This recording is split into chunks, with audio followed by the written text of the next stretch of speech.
something on your camera? Yes. Hi, there you are. Hello. Hello. Sorry Hi, for so the how are you doing delay. today? I am doing good. How are you?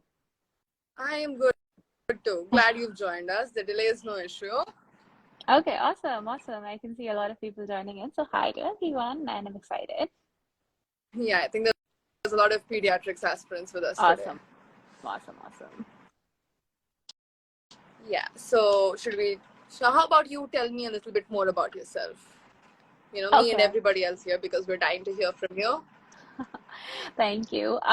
So a little bit about myself. I am incoming pediatrics PGY1 at Icahn School of Medicine at Mount Sinai Elmhurst. I pre-matched into the program.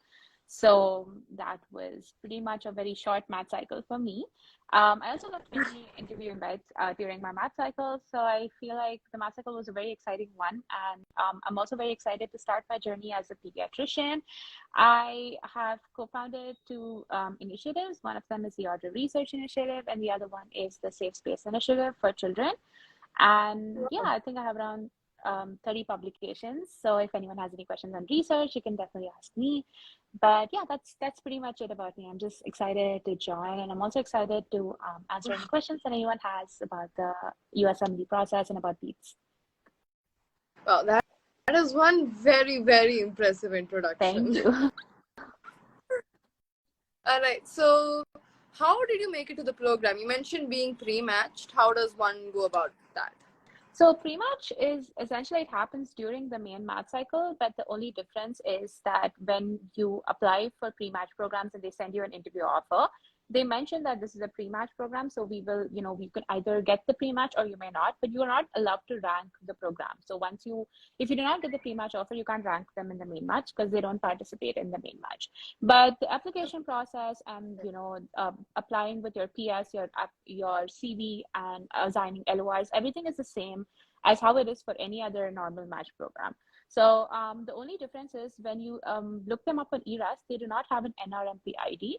So if you want to look up which are the current pre-match programs, I think the ones that don't have the NRMP ID will be the pre-match one. So in case anyone wants to look them up and keep them handy. All right. Does anybody in the audience have any questions so far that we could get into?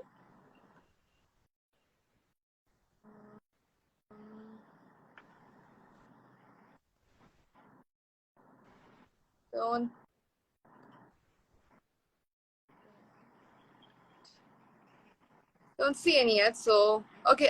Somebody did ask how to start with research and how many publications is ideal to match. So you can start. That's a pretty good question. Yeah, it's a really good question because honestly, I've been asked that a lot. And when I was in med school, like I had no idea how to start with research because in India, we don't have like a research curriculum. And, it's really hard to actually build your foundation considering, we don't really have a lot of professors who are also into research unless you're from a research institute. So there's a lot of hurdles you have to overcome as an IMG. So I think for research specifically, what I would recommend is maybe if you're a student, try applying for like the ICMR grants that we get in India. If you're an Indian med student, that's really helpful. And it kind of gives you like a base and it helps you like, learn how to start a study from scratch, and you also get funding for it. So, it's a good way to kind of start off with research in your second or third year of med school. But if you're like an intern, then definitely try, writing up case reports. Those are the easiest ones to write. Like I keep saying this all the time, like because case reports are like the fastest ones to get published. They're also the easiest to write. And being in India, you'll obviously be seeing a lot of rare cases. So it definitely is a great way to start publishing because, you'll get the basics of writing a manuscript, referencing and everything, but it's a very small paper. So it's easier for you to start if you're a beginner. So yeah, I think starting off with research, I think that's pretty much how you can start as a med student, but as a graduate, it definitely gets harder. So the best way to probably do it as a graduate is probably if you're in your USC, like when you're doing your externship rotations or observership rotations, you can talk to any of your preceptors and ask them if they are interested in like collaborating or if they're currently working on any research that you can help with, or if you have seen an interesting case together, you can ask them if you can write up a case report and add them as a senior author.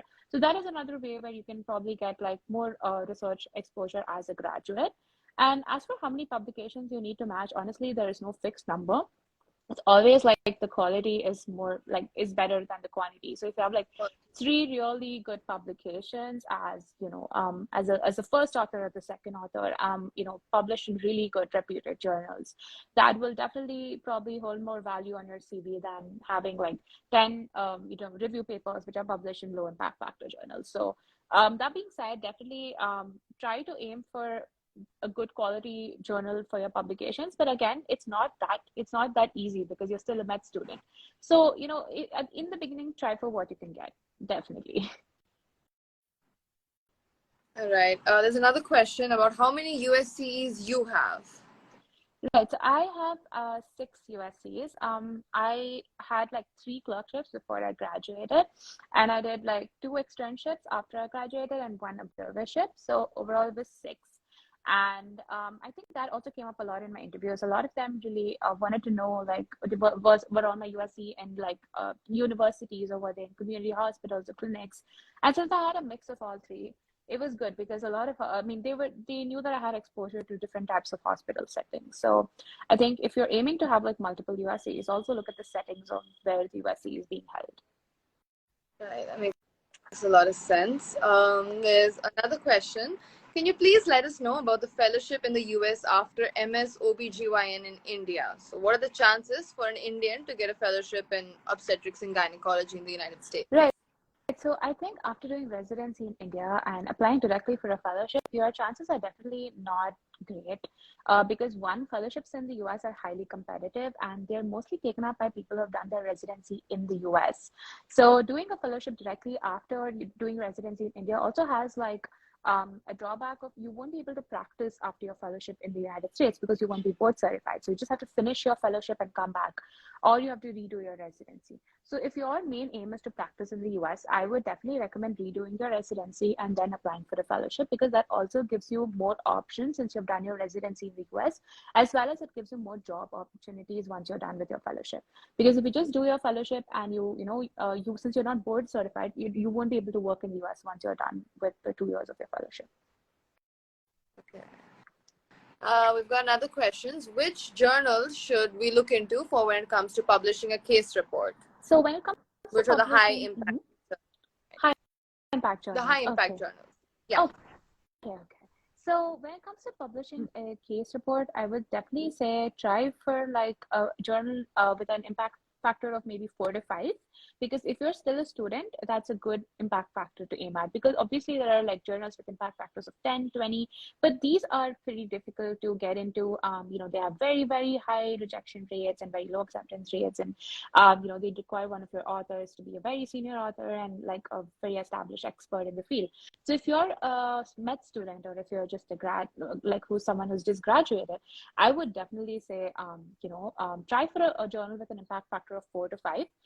You can use various journal finders. You can use the Elsevier journal finder, the journal finder on Springer Nature, and all the publishing groups. If you just type in the keywords of your article or the keywords of your case report, you will get relevant journals that will help you publish. Like, for example, if you type in like a case report that's related to the cardio, like something to the cardiovascular system, you can always get like, once you put that in the search option, you'll get like a list of cardio journals that you can publish in, and then you can also filter them based on the impact factor, filter them based on the article publishing charges. So you can use a lot of filters when you're looking for journals. So, and good impact factor for a med student or a grad would be around 4 to 5. All right. Thank you. That was very informative. Now, what exactly did you do when you were prepping for your residency application? What are your tips and tricks? Right. So I think my major takeaway from the residency application was that it's such an uncertain time of the year that it's okay to be like anxious and nervous and, not knowing if you're doing the right thing at every single step of the way. But I think the one thing that really helped me kind of keep it in control and keep things, going step by step is to start my application earlier on. So I started writing my ERAS application in August, and I also started working on my personal statement in July. So both of those were really helpful because I think by the time September came, I had a good idea of, a good revision of my personal statement. I had a good idea of what I had to put on my CV and what I could remove. I also reached out to my LOR writers and I asked them to kind of like upload my LORs before, so that there was no delay in them getting processed. So I made sure that I didn't really have any last minute hurdles. And I think that really helped with like the whole uncertainty and anxiety, because it's such an uncertain time of the year. So you just want to make sure that at least like the things that you can do, you've just done them on time, so that there's really no problems with regarding to that. All right. Thank you. So you mentioned the personal statement. How much importance do you give to writing your personal statement? So I think the personal statement is one of the most unique parts of your application, and I genuinely feel that a lot of the programs that I interviewed at really read my personal statement, because I feel like they're looking at whether you're really interested in pediatrics and what made you interested in pediatrics. So while a personal statement might not be the biggest or the most important thing in your application, it definitely does hold value. And it holds value when it comes to them interviewing you, because they usually read your personal statement just before they interview you. So if you have something interesting on that or something unique that will make them remember you, it's really great. So I think the main thing to remember while writing your personal statement is to keep it specialty specific. Like, rather than talking about why you wanted to be a doctor, talk about what really pursued you for that specialty, like what made you want to pursue that specialty. Any like interesting case you saw during med school, anything you liked while you were studying that you really wanted to be, like a pediatrician or an internist or a neurologist, depending on your specialty. So I think keeping it specialty specific, using instances from your personal life and what really made you the person you are today, and what you can contribute to the program. I think if you can convey these three things in that one page of personal statement, that's like the great way to go about it. Okay. Now, what do you think are some common mistakes that we IMGs make on our application process? So I think for the application process, the one thing that most IMGs make would not be getting certified on time, because a certification does take time, and you also need to get your degree verified, and you need to make sure that your OET is done on time, and your step 1 and step 2 scores are, they're given like prior to August or prior to the end of August. That would be like the latest you can give them. So I think not being certified is definitely, it could be a drawback, because even though programs say that they don't want you to be certified until like March, but they obviously will have like some requirements, and it's easier for them to, pick you for an applicant and pick you for an interview if you're certified. So that is definitely one thing. The second thing would probably be not writing a very generic personal statement. I would say, writing a personal statement and not giving too much thought into it, and not giving too much thought into how you word your application. Because when someone's reading your application and you've just written the same description for like all your experiences, and all your work experiences, it kind of shows that you haven't really given much thought into your ERAS application.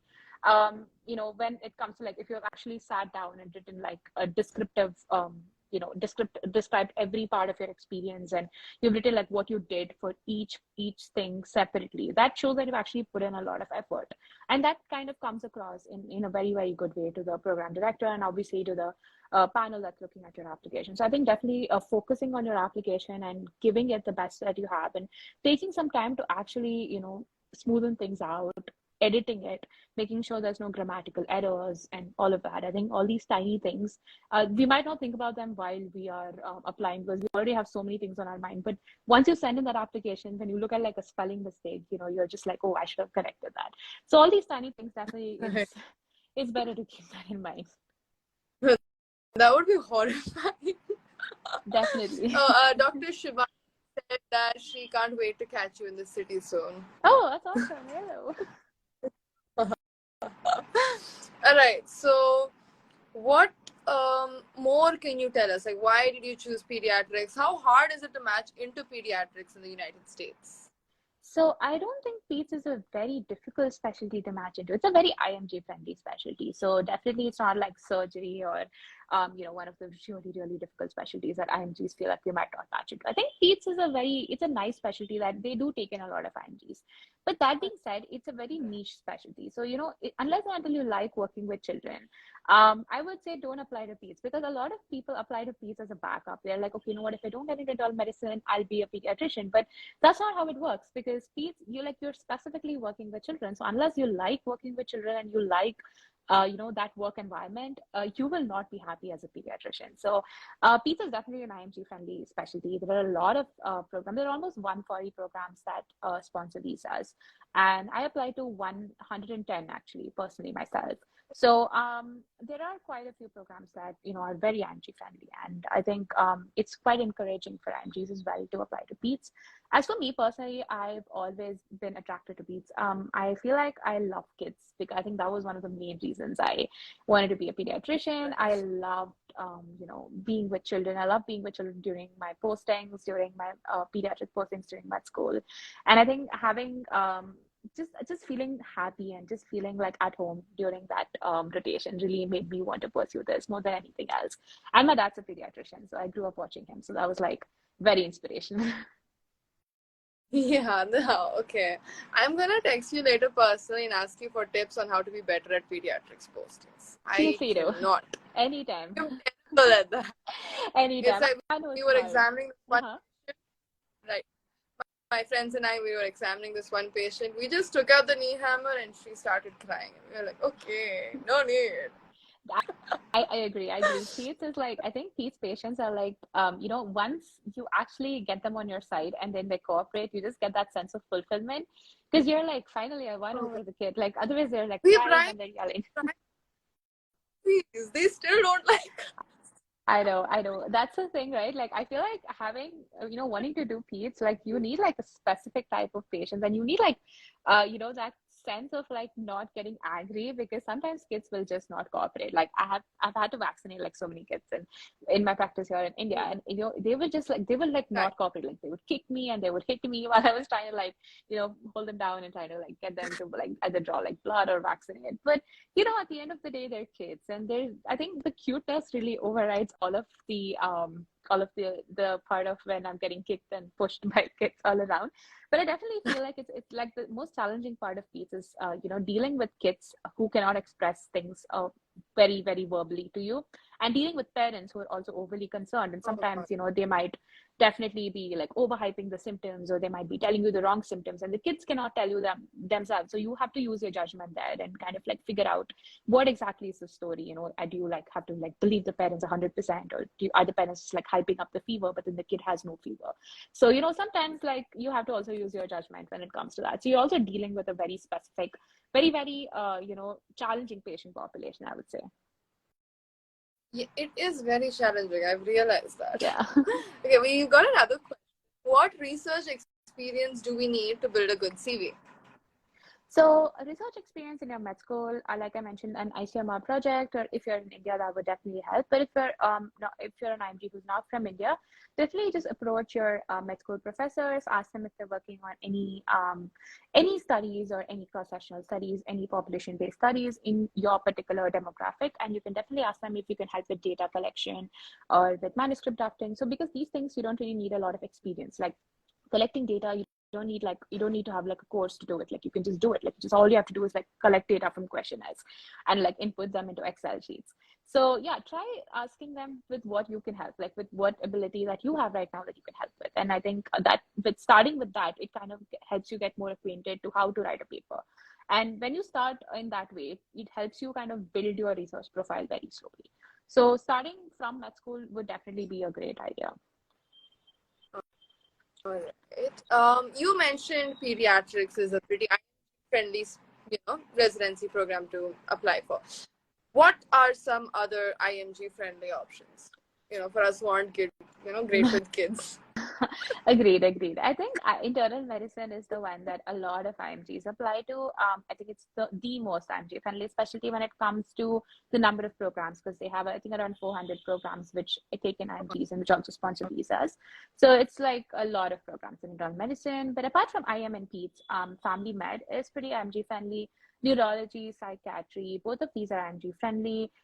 Emergency medicine is slowly becoming IMG friendly. It wasn't in the past, but now they're starting to take in more IMGs, which is a good thing.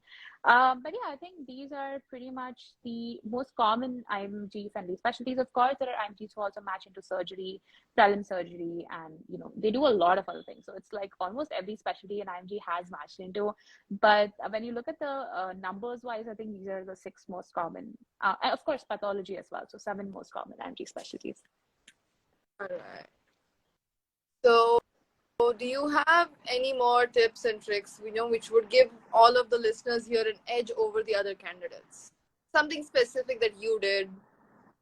So I think the you know? main thing during the interview season would definitely, I think it's such a cliche thing to say, but be yourself. Because, people used to tell me that all the time. And I was like, what does that even mean? Like, what do you mean by be yourself? Like, you're giving an interview.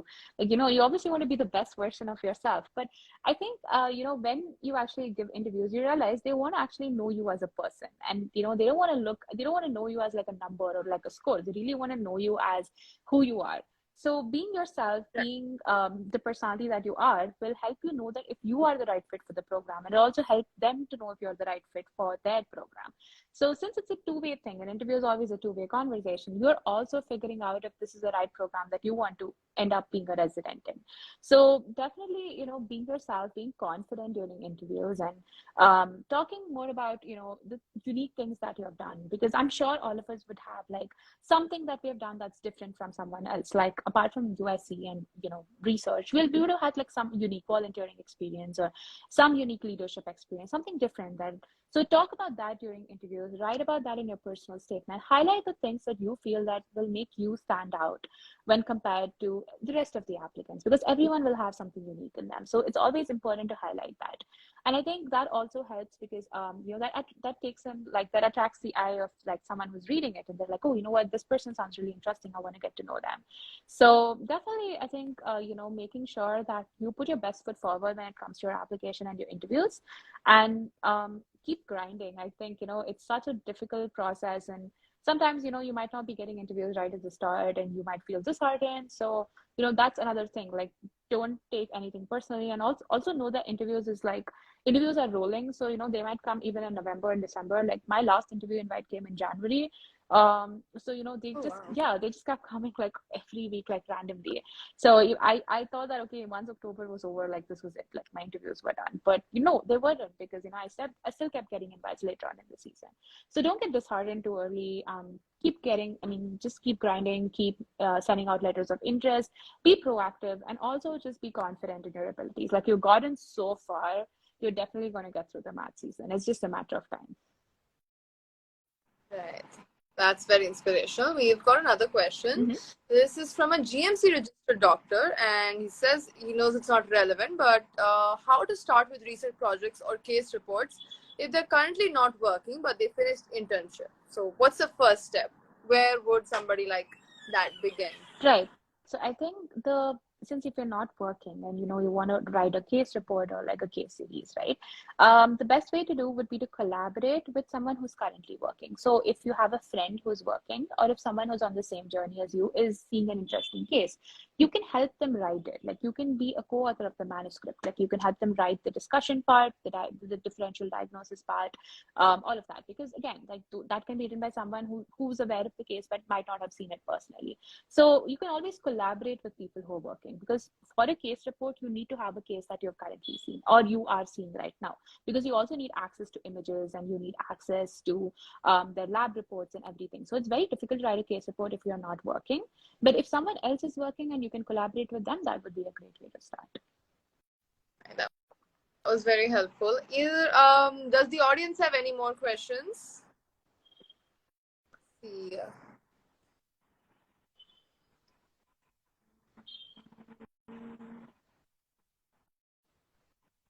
Mostly related to research, and I think you've educated all of us a lot about that. I've learned a lot.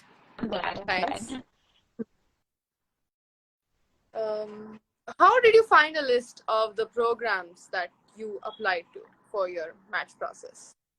So I think honestly, what I did was I made an Excel sheet, and then I just like copy pasted the information from Residency Explorer. And once I made the Excel sheet and I had all the info, I personally just went to the website of each program and looked up if they had any additional filters or anything else that they wanted. Because some programs said they needed like 12 months of USC, which I didn't have. And some programs said they didn't sponsor, Residency Explorer said they sponsored visas, but on their website they said that they don't sponsor visas. So I wanted to cross-check all the information personally, which actually took a long time. It took like over a week for me to actually get a program list. But I feel like that was pretty helpful, because by doing that, I also got like a good background info about the programs. I got information on when their open houses were. And I think what really helped made me like narrow down my list of programs was the fact that first I wanted to figure out, like, do I really want to stay here, and would I feel comfortable in this hospital setting? And also, like, if since I do have a background in research, I try to focus on programs which are a bit more academically oriented, and programs that do have like research electives and things like that. So I looked at what really appealed to me personally. I also looked at programs that had global health electives, since I've had a history of working with community health. So things that really made me interested, and I highlighted those programs, and then from there I kind of like narrowed it down to how many IMGs do they take, IMGs, or like have they never taken an IMG before, what's the percentage like. So all of these like were factors that I took in, but I think overall it's making your program list is a very personal choice. I think it really depends on what kind of programs you're looking for and what kind of environment you're looking for while you're working as a resident. All right. We've got another Mm-hmm. question. Can you talk about the visa required for USC and for residency? Right. So for your USC, if you need a visa, you need to apply for the B1, B2, which is a travel slash tourism slash business visa. So basically, when you apply, it's always better to apply with like an elective letter. A letter from the elective that you've gotten a confirmation from. It's always better because it's something educational, and it's like the chance of refusal are pretty less when compared to saying that, okay, you're just visiting family or just going on a trip, because that's still cool. But then, if you want to go for your USC, apply with a letter. So yeah, that's the visa that you need for electives. But for residency, you have two options. You have the J1 or the H1B. So the J1 is a visa that most programs offer because it's sponsored by ECFMG. And the only drawback of the J1 visa is that you will have to complete a 2 or 3 year waiver once you're done with your residency, or you have to go back to your home country for that period of time. So this is specific only to a lot of countries. Like, for example, India does not, they want us either to come back or to complete a waiver, but there are a few countries where they waive that requirement. So you can still, move ahead without completing the waiver. So it's very country specific, but that is definitely like one drawback, especially for J1. But there are a lot of fellowship options for J1. So that's pretty good. The other option is H1B. The thing for H1B is you need to be done with your step 3 prior to March. So that is one of the requirements. And there are very few programs that sponsor H1B because H1B is sponsored by the program and it's not sponsored by anyone else, so they have to pay for you. So there are a few programs that sponsor it, and there are not a lot of fellowship opportunities on H1 as well. So definitely keep that in mind while you are choosing your visa. But yeah, so these are the two options. And for H1B, you don't have any waiver, so you don't have to either go back to your home country or complete the waiver job in the US. Okay. We've got a few more questions. Somebody wants to know, what about ophthalmology, and how would you apply for an ophthalmology residency in the United States? So I think there's a separate match for ophthalmology. It's called the SFO match. I am not very sure about the details because I personally don't know anyone who's matched into ophthalmology, but I do know that it's a separate match and you have to go. It's like the entire match cycle and the timings and the months of interviews. Everything is separate. It's not the same as the regular NRMP match that we all take part in. So if you can just like look it up, I think it's called the San Francisco match. I think you'll be getting a lot of information from there. So I don't know anyone personally who's applied to Optal. So It's still been pretty helpful, and I've gotten 2 or 3 more questions about a personal statement. mm-hmm. I think you've spoken a lot about it, but is there anything else that you would like to add? I think the one thing that I would say don't add to your personal statement is to not add any cliched quotes or something that you feel like everyone's gonna add. Like, just like don't Google like quotes on doctors and just put it there because it just shows low effort and it's just gonna be like the same on everyone's personal statement. I think apart from that, since personal statements are so unique to everyone's background and where they're from and why they wanted to choose this residency, there is no specific answer as to what makes a good personal statement. But I think if you write a compelling one and you make sure that your story is out there, and if you have any red flags in your application, it's always a good idea to address them in your personal statement. Like if you have an older year of graduation, you can talk about the experience that you've had since graduation and what kind of experiences that you had. Was it a clinical experience? Did you volunteer somewhere, or did you have to take a break because of some reason? So either that, or if you have like a low score or like an attempt, you can also address that in your personal statement. You can talk about what challenges it made you overcome, and what really made, what it really taught you over the course of time. Like if you had an attempt, you can talk about like what it taught you and how you improved in your next exam. So so yeah, addressing red flags would definitely be like another thing that you can probably think about writing in your PS. But apart from that, it's your story, so write it your way. Don't stress about it being very informal or formal, because in, as long as it has good grammar and as long as it's written well, it doesn't completely need to be a very formal letter. It just needs to be something that you're portraying, and you're just telling the program directors and the program that this is my story and this is why I wanted to be a resident. So yeah, that's pretty much it about the PS. Right. That's actually even more helpful than you already were. Thank And you. you've got a fan, Dr. Akshay, saying, "How are you so awesome?" And I agree with him Thank wholeheartedly. thank you, Akshay. Uh, there's another question on how to do effective program outreach and when to start. So I think by program outreach, they're asking about networking with programs and yeah, like getting connections, I think right? So okay, if that's a question, then I would definitely say start off by talking to your alumni from your med school. If you have any seniors who have matched, or any like older alumni who you might not know but they're from your med school, reach out to them first, because I think they will be the best people to kind of like help you get even more connections. So reaching out to alumni is a great way, and also reaching out to people you've met on the mat journey, maybe someone you've met during rotations who applied a year earlier than you. Reach out to them. So connections can be formed in the most randomest of ways. So it's not that you always need to have like a really close friend who's going to like vouch for you.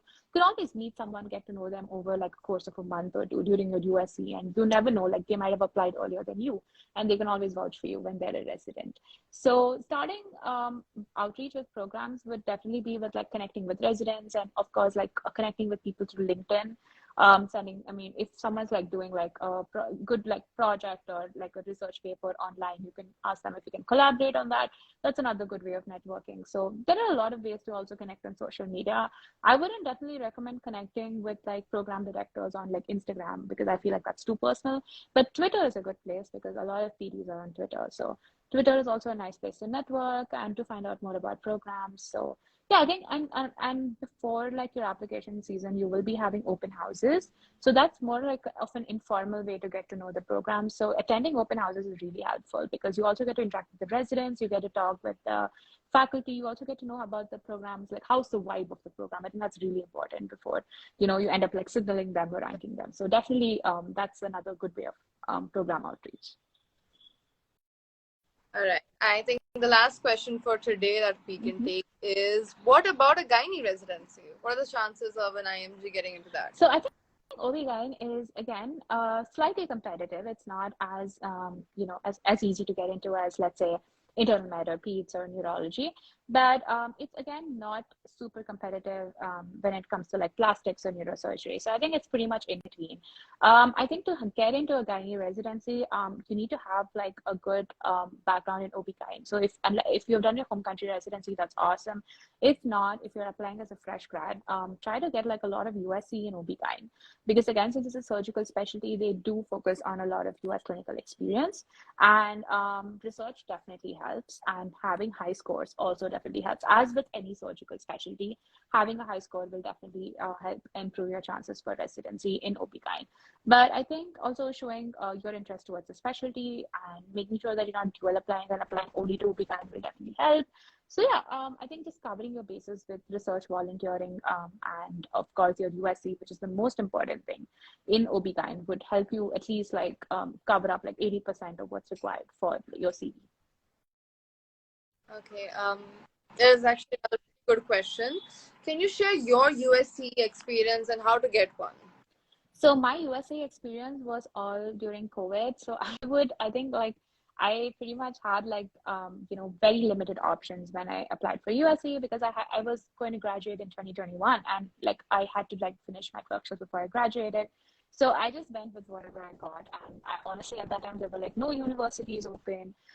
Very few community hospitals were taking in students. So I had like limited options. So my experience was definitely different when compared to like the options that are available today, because I know that a lot of universities have opened up rotations this year and for like the next year spring intake. So definitely, for USC, I would say start early, apply at least 6 to 8 months in advance. Make sure that you have emailed a bunch of programs, because you never know which ones will end up having the same dates that you require. And if you need a visa, start even earlier. Like, make sure that you get the visa acceptance letter and then get a visa interview. Because especially in countries like India, there's a huge wait list for visa. So apply as early as possible. And of course, email as many universities as you can, because later on you can always narrow them down based on the ones that you like. But it's always better to have like acceptances from many places. So at least you know that you have like USC ready, rather than having like, one or two pending and then you're just like waiting and trying to figure out and waiting for programs to reach you. So apply broadly and apply early. I think this is the two, like the most common advice that I have heard and I'm giving for people who are interested in USC. All right. It's been great talking to Thank you. you. All right. Thank you, Ria. That's very For sweet. joining. Clear so many of our doubts. Thank you. Thank So you, Ria. I It was will be great talking texting to you. you. Yes, of course, of course. If you say text me anytime, and of course. Definitely. Thank you so much. It was a And great time, and you've been a wonderful host, Ria. So thank you so much. And yeah, I'm looking forward to your messages. So text me anytime. all right. Chalo then. Bye-bye. Bye bye. Bye, guys. Bye.